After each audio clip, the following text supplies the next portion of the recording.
Hello, I am Mantastic and Fantastic, and today I'm going to be talking about the Dragonbound and Dragon Collar egg machine that is coming to North America and EU. So, a little bit of a personal note, I finished painting my new place, so I've had a bit of time, so I was able to come back to Mantastic's place, write about the Dragon Colors, and subsequently talk about them. I will be moving again, I will be moving again on Monday, so then I'll disappear for a couple days, hopefully not too long, but I do want to roll in this event as well as stream said rolls, so maybe Tuesday if I am lucky. So, the Dragonbound and Dragon Collar Rare Machine is one of the most highly anticipated events to come to Puzzle & Dragons, not only because these cards are incredibly powerful. Actually, it's mostly because they are incredibly powerful, but because they also shift and break the meta quite significantly. Now, this event is going to somewhat be mirroring Heroine in that Heroine is not only Heroine collab basically with Mary, Ilmina, etc. Like, that event cost 10 stones, was all gung-ho exclusive cards, so it does make sense we did actually get Dragonbounds. We didn't know when, of course.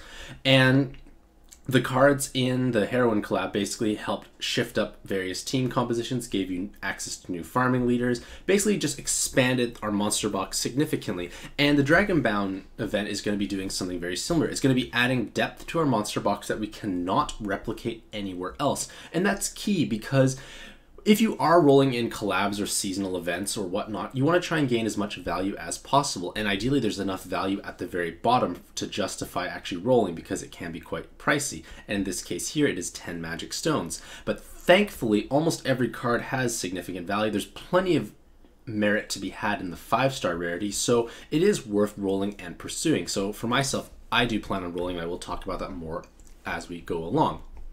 So, basically, the Dragonbound and Dragon Collar Rare Machine rarities, there's 1 7-star, 5 6-stars, and 5 5-stars. In addition to that, there will be the evolved forms of Nay being available, so those are all 7-star rarities. So basically, all the different, like, red Nay, blue Nay, green Nay, yellow Nay, purple Nay, all 5 will be also available. I'm probably going to assume that the rates are not very good, of course, but it's just an extra added prize potentially in the mix. So if we look at their rankings, which is probably more important than the rarity distribution, there are 3 incredibly powerful cards that are going to dramatically shift up your playstyle, and there are actually 5 powerful cards in A tier, so there is great value to be had, and lots of these cards are even 5-star rarity. There's some B's and some C's, but it's a lot top heavy by comparison. So you are going to be rolling and you are going to be probably gaining a lot more value compared to other collabs or seasonal rare machines.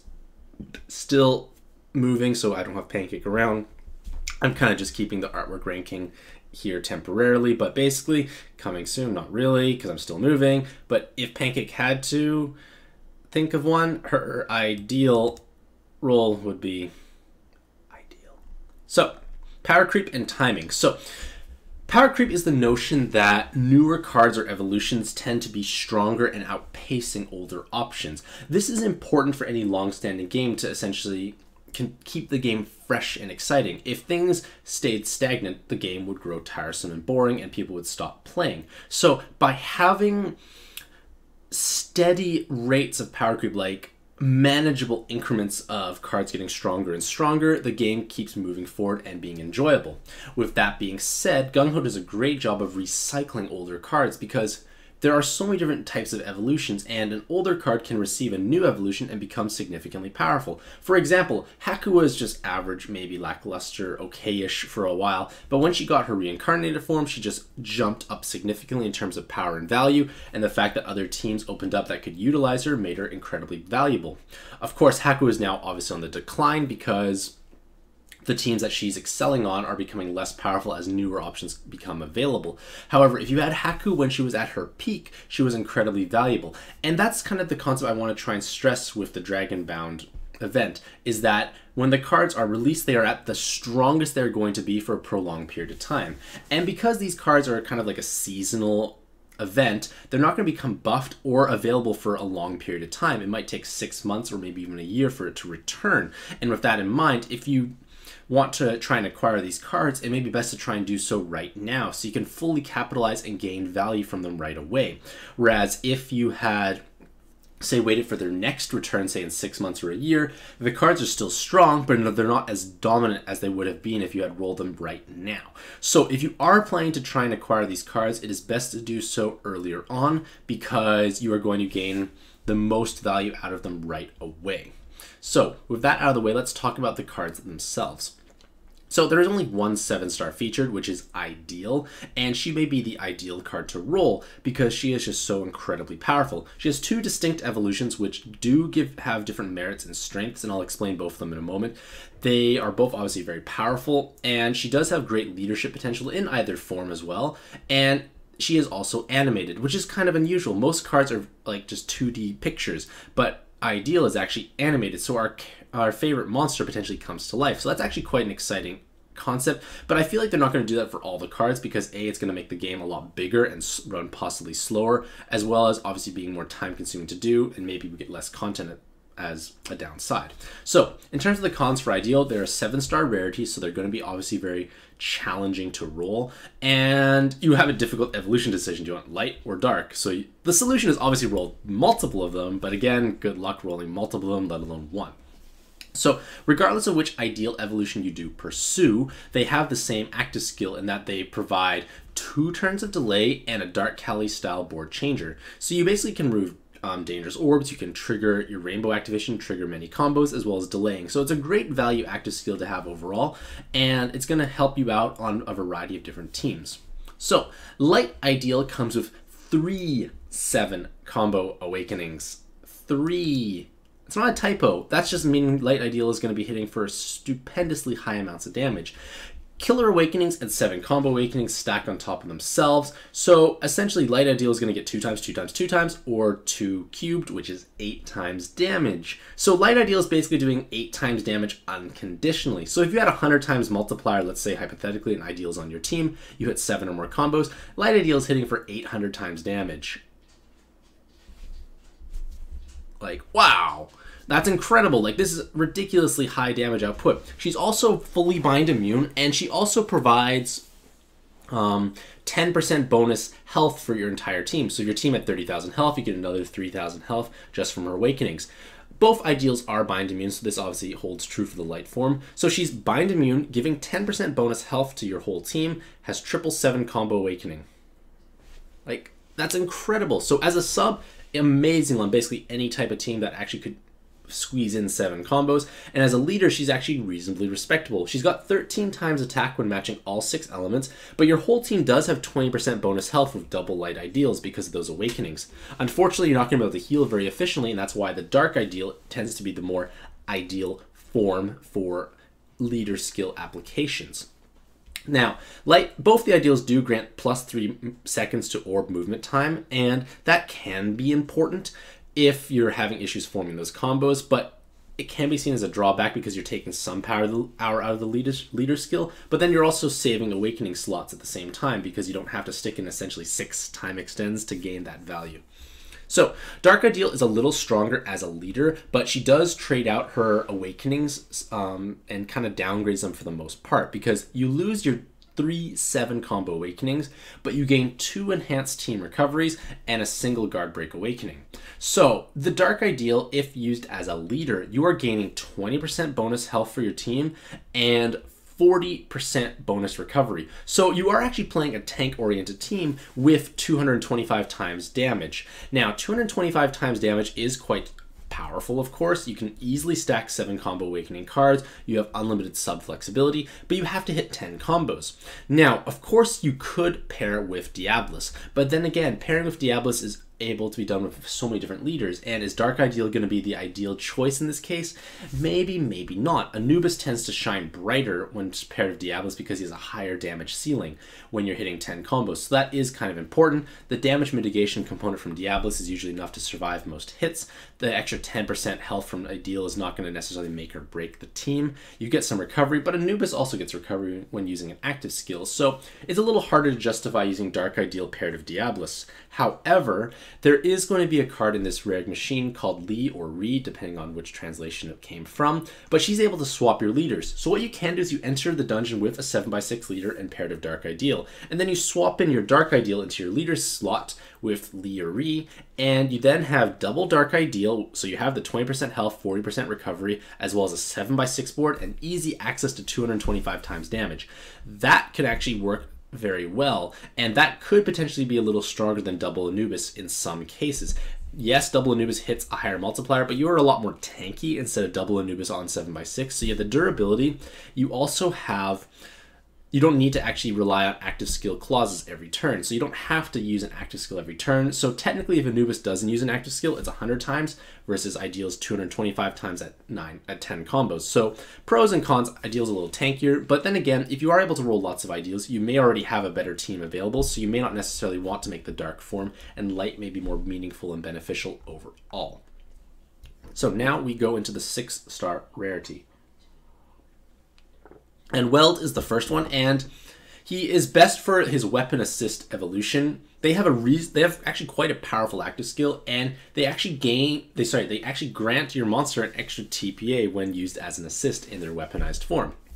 Unfortunately, as drawbacks, their base form is average or lackluster at best, and they're pretty much only going to be used as the weapon assist form. So some people may think, well, it's just an assist, but it's a very powerful assist. It gives you an Erd-style board of fire, water, and hard orbs, as well as 1 turn delay, as well as the fact that when it is a weapon assist, it's giving you 1 TPA, enhanced water orbs, and 5% fire resist.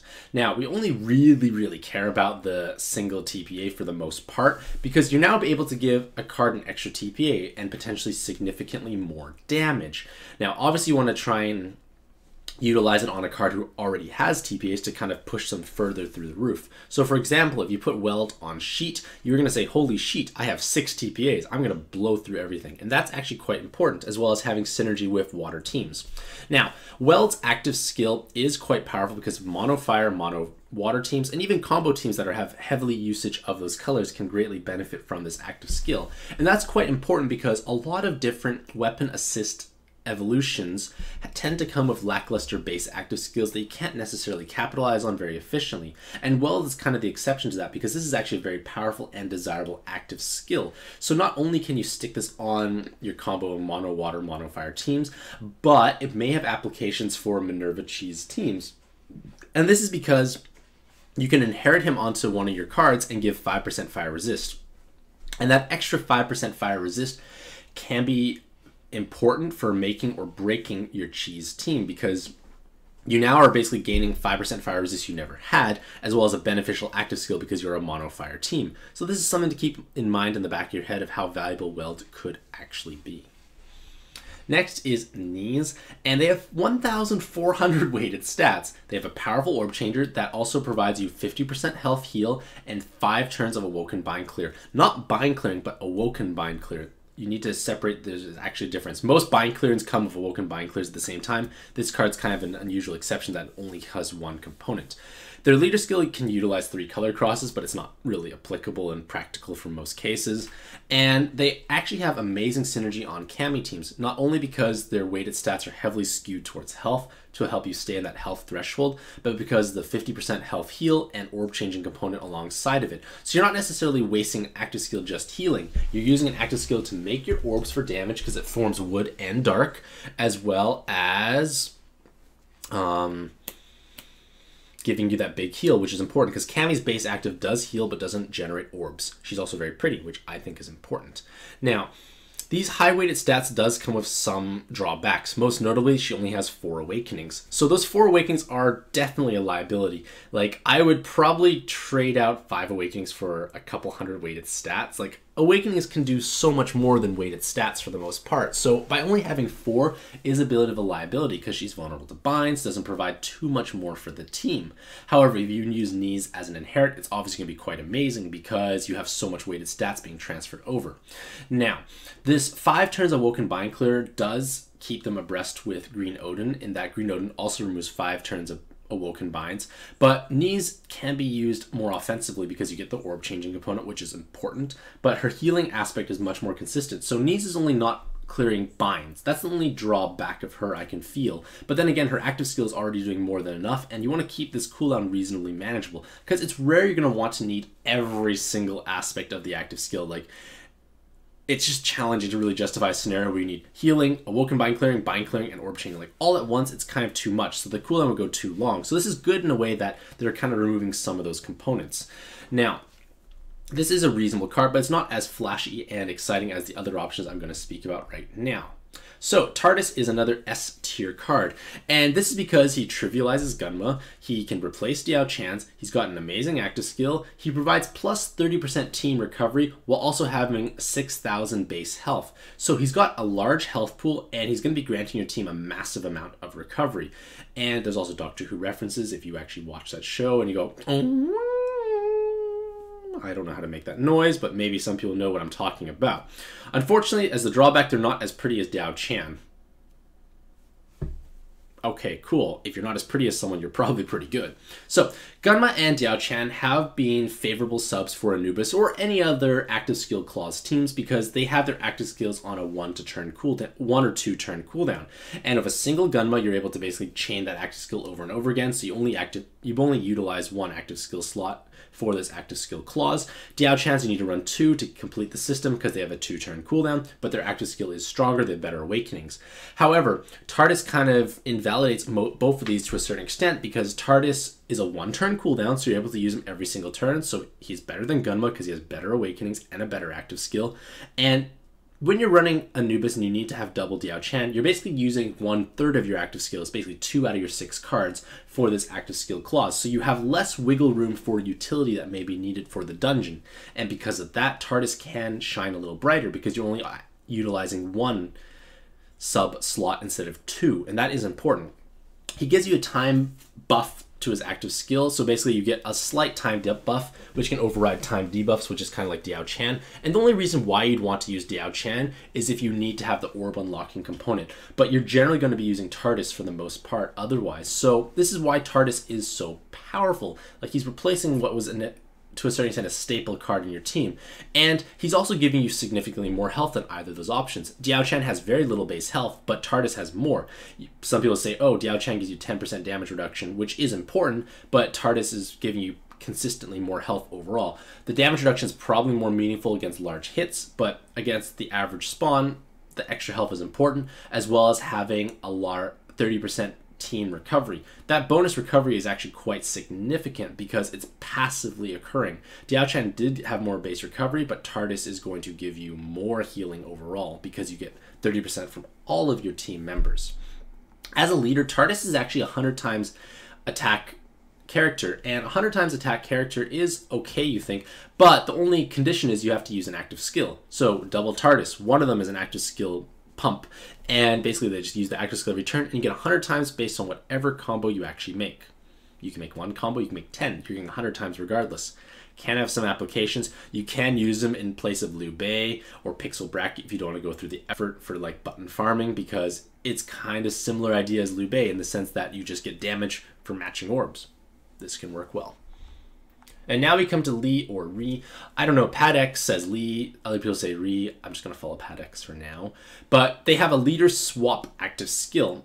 And it basically allows you to utilize Ganesha or 7x6 leaders when you actually don't really want to, which is important. And to a certain extent, she is the future of Puzzle and Dragons because this is kind of a game-breaking mechanic. And she is, in all honesty, probably the real prize of this event. Ideal is still amazing, but if I had to pick one, I would take Li or Li, basically.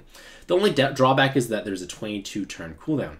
So this is a game-breaking card because the way it works is it allows you to swap your leaders around. So what you do is you enter the dungeon with a Ganesha or a 7x6 leader. If you enter with Ganesha, you're going to have that bonus experience, bonus gold at the end of the dungeon, even if your leader is swapped around. Same thing applies. If you enter with a 7x6 leader, your board is 7x6. It cannot become smaller. It will not change. And that is incredibly important because what you are able to do is you can enter the dungeon with someone like Diao Chan as a leader who does have a very terrible attack multiplier while paired with an Anubis friend. And what you do is you have Anubis as a sub with a Li inherited on top of him. And when when Li's active is fully charged up, you swap the Anubis Lee into your Diao Chan slot. And that means Diao Chan becomes a sub, which is pretty normal and useful, but Anubis now is, you're basically having a double Anubis team now with a 7x6 board. That's huge because now you have 900 times damage every time you use an active skill, and you're going to be hitting 10 combos on a very consistent basis. And this doesn't just stop at Anubis. You can use pretty much almost any leader and truly benefit, because almost everyone wants to have a bigger board because more orbs, more damage, more combos, more happiness. So again, if you use Blue Hunter, same idea. You have a 7x6 leader of any kind, really. Have Blue Hunter as a sub, inherit Lee, swap them in, double Blue Hunter, amazing on 7x6.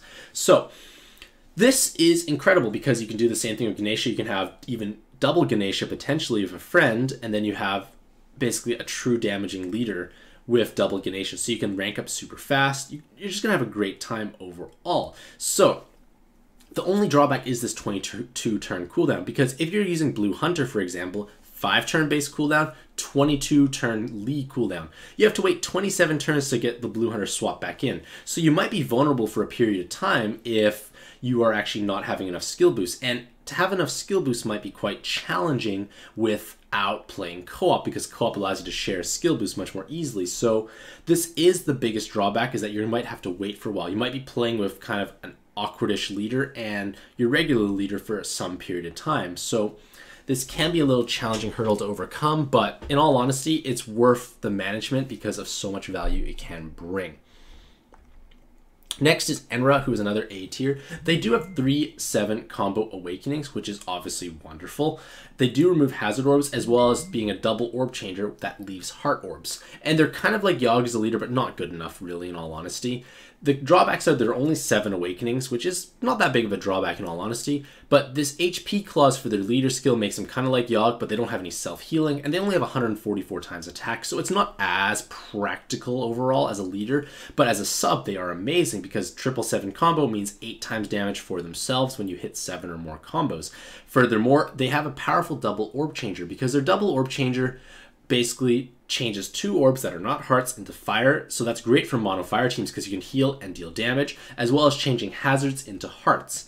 And that is actually very valuable because you basically, instead of getting poisoned, you're healing as well as having damage. The only drawback is you might overflood the board with fire orbs, so don't use their active skill when you get too many fire orbs. You can't make 7 combos. That's just kind of the only thing you have to keep in mind, but otherwise Enra is a pretty straightforward and very powerful card to own and have overall. Raytheos is a B-ranked card. They're basically for their assist evolution. They have a multi-purpose active, and these light rows that they do give through their assist evolution may help Yogg teams in Cosmic Trinity, but unfortunately they're just not as flashy as the other 5-star cards available, as well as mostly being an assist evolution. Not necessarily a bad thing, but just something to keep in mind. So Raytheos does give you a column of fire, a column of light, and 35% damage reduction for 3 turns. So these columns are great for color cross teams like Kenshin, because you basically have 2 color crosses given to you right away, so that is powerful. But their main idea is to be inherited onto someone, so you can transfer stats and give these light row awakenings. So whether or not you actually like their base active skill will determine if you skill them up or not. But if you leave them unskilled, it might be more meaningful, because let's say you put Raytheos on your Yogg as a leader. You're using double Yogg in Cosmic Trinity, and sometimes you may struggle to hit enough damage against the bosses if you don't have enough latent killer awakenings.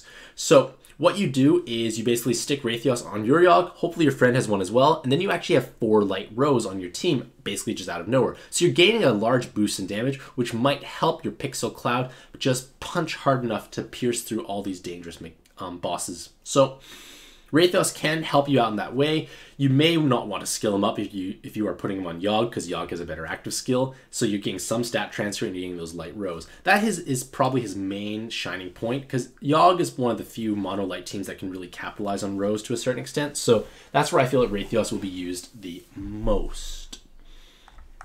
Number 6, he has 3 God Killer Awakenings, he has a no Skyfall active, and he spawns fire orbs at the same time.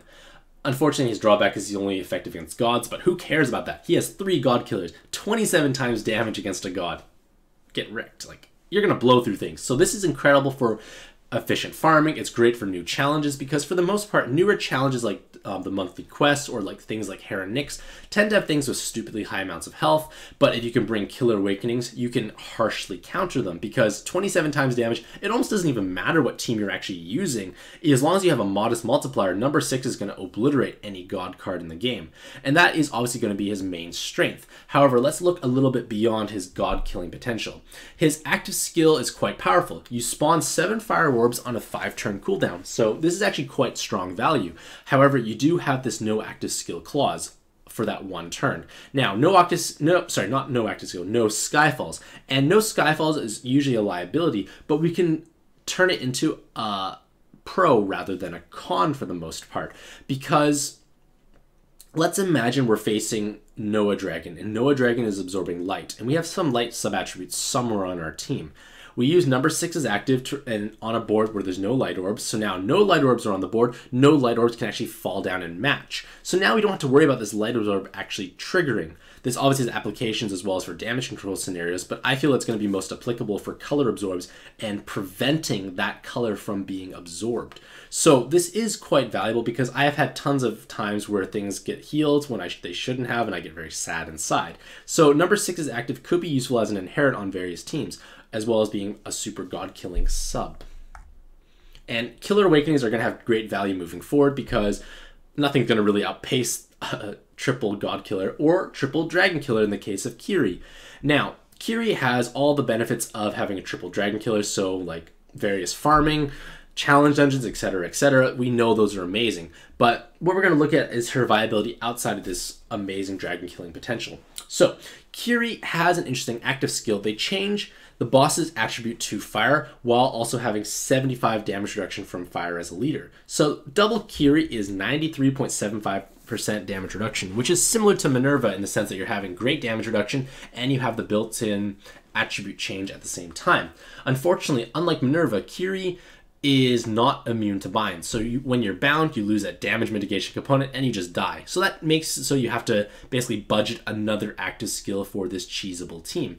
You may not necessarily want to go through for 100% damage reduction. Maybe 93.75% is enough for you to handle. Like, it probably will be. Whether that's easy or not is up to you. Like, I don't really play cheese teams, but some people enjoy them. So Kiri can definitely add some depth to your roster without actually forcing you to purchase one of the puppeteers, because you basically have the puppeteers active built in. You can obviously stick in more cards that have the fire damage resist, but you can also inherit welds. Again, you have lots of options, but it can be an interesting playstyle. Some people might enjoy it. So that's what Kiri's other shining aspect is outside of her triple dragon killers. Also, if you're running a team of mono water with Kiri, you change the boss to fire, and that actually acts as a damage boost at the same time. Changing the boss's attribute to what you're effective against is a 2x boost, but if they were, say, wood and you're water, you're dealing half damage, now you're dealing double damage, so that's a 4x swing. So it can be used as an unusual damage boost overall. That can be stacked with, obviously, gemstones as well. Interesting concept. We now have Kulia, who is Julia with a K. They can be used to produce higher combo count boards when you have a mono block of, say, after Zeus Dios, and they have a time extend buff active, and they're pretty. Unfortunately, they're probably the worst card in this whole event, and they're, I feel, worse than Shantoto or other bonus combo making active skills, because Kulia is basically going to be spawning orbs, spawning columns of orbs, and from there, you are able to make a 6 combo board if you had something like Zeus Dios. You pop Zeus Dios, and then you pop Kulia, you can make 6 combos. It's a little messier, it's not as clean or seamless because you're getting 5 of each orb, so that's why other options tend to be a little stronger for the most part, but it's an option if you don't have things like Shantoto, Chad, Thouser, etc., etc. Chazelle has a really fun to say name, and they have 3 Devil Killer Awakenings. So the same application as the Triple Dragon and Triple God, obliterate devil cards. They have a very efficient orb changer as well as not removing hard orbs. They also have a 7x6 leader skill, so you can do some Lee swapping if that's an option for yourself. But to a certain extent, Chazelle can kind of replace Mito as your devil killing sub. because you have 3 instead of 2. Unfortunately, Chazelle is not bind immune and has a longer base cooldown. So again, you may or may not necessarily want to actually use Chazelle over Mito, but for most cases, you will want to replace your Mito. Now, Chazelle has a bit more utility than just devil killing because her orb changer can be used to convert dark and hazard orbs to wood, so that is good for mono wood teams, as well as, but then it may not necessarily be as ideal in multicolored teams, because for the most part, a lot of teams are running dark and wood cards at the same time, as well as the fact that you're taking dark away may lower your overall damage count for the most part, but it is an efficient orb changer for the most part because you get haste as well as hazard and a single orb changer. So I feel like they're a little stronger than, say, something like Castor, Pollux, the Mechanical 1 series, because they convert hearts to the orbs, whereas Chazelle converts a color to another color with haste. So reasonable card overall, but the triple devil killing is obviously her strong point. So what do I plan to do? So I'm relatively frugal with my magic stones. I only roll when I can foresee tremendous value to be gained or something I can't replicate elsewhere. And this Dragonbound Dragon Caller event fulfills all that criteria. And I personally plan to roll quite liberally on both of my accounts in hopes of acquiring Lee, because Lee will have the most implications moving forward for powerful team compositions I can actually utilize. So let me know what you think about this collab or collab event in the comments below. Do you think it's worth rolling? Do you have lots of magic stones saved up? Do you plan to essentially, and who is your top prize? You want Lee? Do you want Tardis? Do you want Ideal? Who is your top prize in this event? Let me know what you think in the comments below. Hopefully you all have a mantastic day. I wish you the best of luck in your own pad adventures, and happy puzzling.